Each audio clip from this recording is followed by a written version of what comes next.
एक वाक़या सुना दूं। हज़रत उस्मान गनी के पास एक मसला आया, सुनिए, बहुत प्यारा वाक़या है। उस्मान गनी के पास एक मसला आया।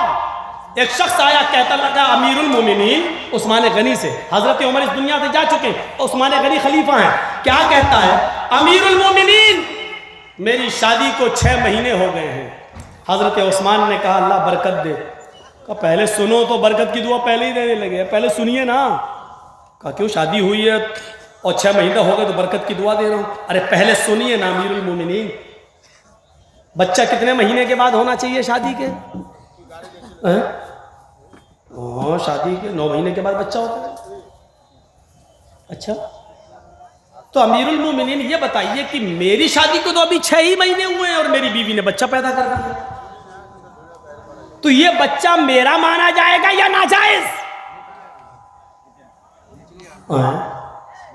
हजरत उस्मान गनी कहने लगे 6 महीने में बच्चा हो गया? नाजायज, हराम। इसका मतलब तुम्हारी बीवी पहले से जिनाकार थी, कहीं इससे मुंह काला पहले किया है। यही तो मैं पूछने आया हूं, क्या होगा? जिस दिन उसने मसला पूछा वो जुमेरात का दिन था। हजरत उस्मान गनी ने जुमे के दिन उसके कत्ल का हुक्म नाफिज कर दिया। मिंबर पर खड़े होकर हजरत उस्मान ने कहा यह आदमी कल मेरे पास मसला पूछने आया था और इसने मसला पूछते हुए कहा कि मेरी शादी को 6 ही महीने हुए और 6 महीने ही में मेरी बीवी ने बच्चा पैदा कर दिया। सुनिए लोगों, 6 महीने में शादी के बाद अगर कोई बच्चा पैदा होता है तो वो हराम है, वो नाजायज बच्चा है, लिहाजा इसकी बीवी बदचलन मानी जाएगी और अगले जुमे को इसकी बीवी को संसार कर दिया जाएगा, पत्थरों से मार मार के हलाक कर दिया जाएगा। जुमे की नमाज खत्म हो गई। उस्मान गनी ने सलाम फेर दिया, अस्सलामु अलैकुम वरहमतुल्लाह, अस्सलामु अलैकुम वरहमतुल्लाह। जैसे ही सलाम फेरा हजरत अली खड़े हो जाते हैं और कहते हैं लोगों, कोई भी आदमी अभी उठकर नहीं जाएगा, हमारे अमीर ने, अमीरुल मोमिनीन ने एक गलत मसला बता दिया है, शायद उनको जानकारी नहीं है। हजरत अली मुसल्ले पर जाते हैं और लोगों से मुखातब होते हैं। इन्होंने कहा 6 महीने के बाद जो बच्चा पैदा होगा, 6 महीने के बाद जो बच्चा पैदा हुआ वो हराम है, वो नाजायज है, वो गलत है, और उसको, औरत को संसार कर देने का, पत्थरों से मार देने का भी हुक्म जारी कर दिया। गलत है आपका जवाब, आपका मसला। उस्मान गनी कहते हैं अली, आप हमारी बात को गलत कह रहे हैं? कहा जी हाँ, आपकी बात को गलत कह रहा हूं। क्या अल्लाह के नबी के जमाने में किसी औरत ने 6 महीने में बच्चा पैदा किया है? हजरत अली कहते नहीं। क्या अल्लाह के नबी ने यह कहा है कि 6 महीने के बाद जो बच्चा पैदा होगा वो हलाल होगा? अल्लाह के हजरत अली ने कहा खुलकर, तो ये बात भी अल्लाह के नबी ने नहीं कही है, फिर तुम कैसे कह रहे हो कि वो बच्चा जायज है, नाजायज नहीं है? हजरत अली ने कहा अमीरुल मोमिनीन, क्या आप कुरान नहीं पढ़ते हैं? हजरत उस्मान ने कहा कुरान पढ़ता हूं, लेकिन कहां लिखा कुरान में कि 6 महीने के बाद जो बच्चा पैदा हो जाए, 6 महीने में जो बच्चा पैदा हो जाए वो हलाल है? हजरत अली कहते हैं आओ मैं तुम्हें बताता हूं। क्या कुरान के अंदर आपने ये पढ़ा है? क्या कुरान के अंदर आपने पढ़ा है? यह आयत पढ़ी है कि माएं अपने बच्चों को दूध पिलाएं, वल्वालिदातु युर्ज़िना औलादहुन्ना हौलैनि कामिलैन, माएं अपने बच्चों को दूध पिलाएं मुकम्मल 2 साल, मुकम्मल 2 साल। हाँ, ये पढ़ा है मैंने, 2 साल। कहाँ? कुरान में एक दूसरी जगह अल्लाह ताला फरमाता है व फिसालुहु फी आमैन, दूध छुड़ाने की मुद्दत 2 साल में है, यानी औरत अपने बच्चे को 2 साल के अंदर अंदर दूध छुड़ा सकती है। 2 साल पूरे होने के बाद 1 दिन भी ज्यादा नहीं पिला सकती है। अरबी महीने जोड़े जाएंगे, अरबी 2 साल। कहा? हाँ, तो कहा कि 2 साल में दूध छुड़ाएं या 2 साल तक दूध पिलाएं? हजरत उस्मान बिगड़ गए, अरे बात तो एक ही है, तो दूध पिलाने की मुद्दत है ये, बच्चे की बताओ। हम तो कह रहे हैं 6 महीने के बाद जो बच्चा पैदा हुआ वो हराम का, आप हमें दलील दे रहे हैं कुरान से दूध पिलाने की।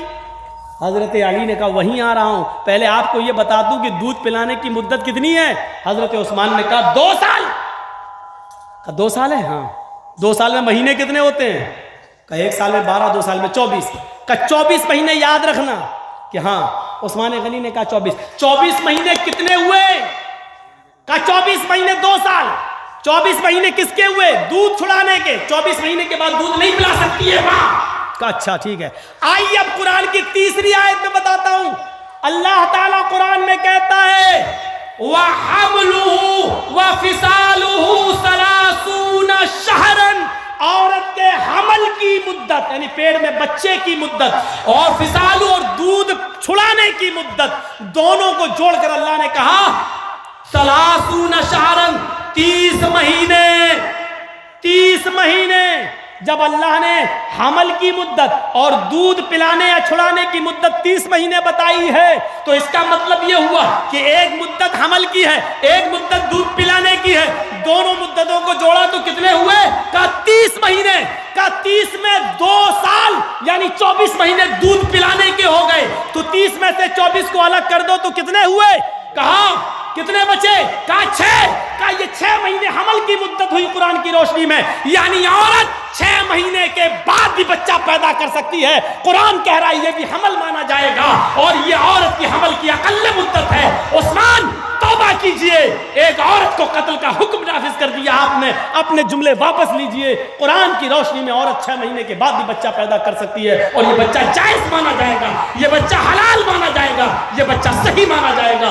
ये उस आदमी का बच्चा है क्योंकि 6 महीने से पहले पैदा नहीं हुआ, 6 महीने के बाद पैदा हुआ है। हजरत उस्मान दोबारा मिंबर पे खड़े होते हैं और कहते हैं आय अल्लाह, अगर आज इस मस्जिद के अंदर अली ना होते तो मैं कातिल हो जाता, एक औरत के कत्ल का हुक्म नाफिज कर देने वाला कातिल बन जाता। मेरे भाइयों, बड़े बड़ों से गलती हुई है, हजरत उस्मान गनी जैसों से गलती हो गई है, लेकिन हमारे इमाम और बुजुर्गों से गलती नहीं हो सकती है। इसीलिए मैंने कहा कि बुजुर्ग जो होते हैं उनको हमने और आपने बुजुर्ग बनाया है और मोहम्मद रसूलुल्लाह को अल्लाह ने बुजुर्ग बनाया है। जिसको अल्लाह बुजुर्ग बनाए उससे गलती नहीं होती है और अल्लाह ने जिसको बुजुर्ग नहीं बनाया वो मासूम अनिल खता नहीं है। हमसे आपसे सबसे गलती हो सकती है, सबसे गलतियां और खामियां हो सकती हैं। तो मेरे प्यारे साथियों, ये चीज हमें अपने जहन में रखना चाहिए और याद रखना चाहिए। तो ये थे जनाब मोहम्मद रसूलुल्लाह, खूबसूरती इतनी ज्यादा।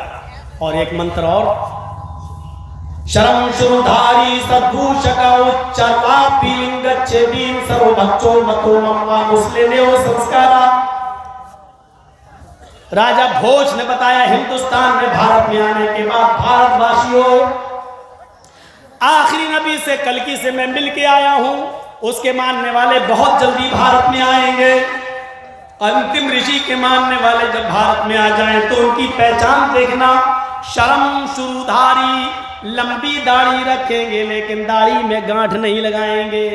बहुत से हिंदुओं को देखा होगा आपने, दाढ़ी लंबी हो जाती गांठ लगा लेते हैं, ऐसे मोड़ लेते हैं और उसको सुखा लेते हैं, ऐसा लगता है जैसे नारियल का गुच्छा, नारियल सूखा हुआ नारियल का गुच्छा, तो ऐसे बना लेते हैं। तो लंबी दाढ़ी रखेंगे लेकिन दाढ़ी में गांठ नहीं लगाएंगे। सदूशका, सर के अगर बाल छीलेंगे सारे के सारे, अगर सब बाल कटाएंगे छीलेंगे तो टिक्की नहीं रखेंगे। ये चोटी, हमारे हिंदू भाई वैसे पूरे बाल काटते ही इतना छोड़ देते हैं, क्या कहते हैं वो, शंकर जी की चोटी से गंगा जमुना निकली है, ये छोड़ देते हैं। तो वो लंबी दाढ़ी रखेंगे, दाढ़ी में गांठ नहीं लगाएंगे, सर के सारे बाल छिलाएंगे, चोटी नहीं रखेंगे। उच्चालापी, ऊंचे स्वर में वो जबान से बुलाएंगे, यानी मंदिरों में घंटा नहीं बजाएंगे बल्कि जबान से पुकारेंगे, अर्थात अजान देने वाले होंगे, जबान से बुलाएंगे अल्लाहु अकबर अल्लाहु अकबर, वो जबान से बुलाएंगे, वो चलापी ऊंचे स्वर में आलाप करेंगे। लिंग छेदीन, और सब की सब खतना कराने वाले होंगे, सबके सब खतना कराने वाले होंगे। और उनकी सबसे बड़ी विशेषता ये होगी, सर्वभक्षो मतो मम्मा, वो सब कुछ खाएंगे, शाकाहारी भी होंगे, मांसाहारी भी होंगे, वो सब्जी भी खाएंगे और गोश्त भी खाएंगे, लेकिन हर जानवर नहीं खाएंगे। बिना कौलन चपशवश तेषाम, उस वक्त तक वो जानवर का गोश्त नहीं खाएंगे, मीट नहीं खाएंगे, जब तक कि उस जानवर पर कौल ना पढ़ लिया जाए, मंत्र ना पढ़ लिया जाए, बिस्मिल्लाह अल्लाहु अकबर ना कह दिया जाए। उस वक्त तक उस जानवर को वो शुद्ध नहीं करेंगे, हलाल नहीं मानेंगे। वो उस जानवर का मीट खाएंगे जिसको मंत्र के जरिए शुद्ध किया गया हो, यानी बिस्मिल्लाह अल्लाहु अकबर कहकर ज़िबा किया गया हो। अब क्या रह गया है? एक दिन योगी जी मुझे अपने पास बिठा लेना, मैं हिंदी में समझा दूंगा उनको, ये मंत्र हैं। अब बताओ मुसलमान कैसे लग रहे हैं तुम्हें? अब बताओ। लेकिन योगी जी बुलाएंगे ही नहीं, उनका धर्म भ्रष्ट हो जाएगा हमसे मिलने के। ऐसे धर्मों का कोई हिसाब है जो हमसे मिलने से भ्रष्ट हो जाए?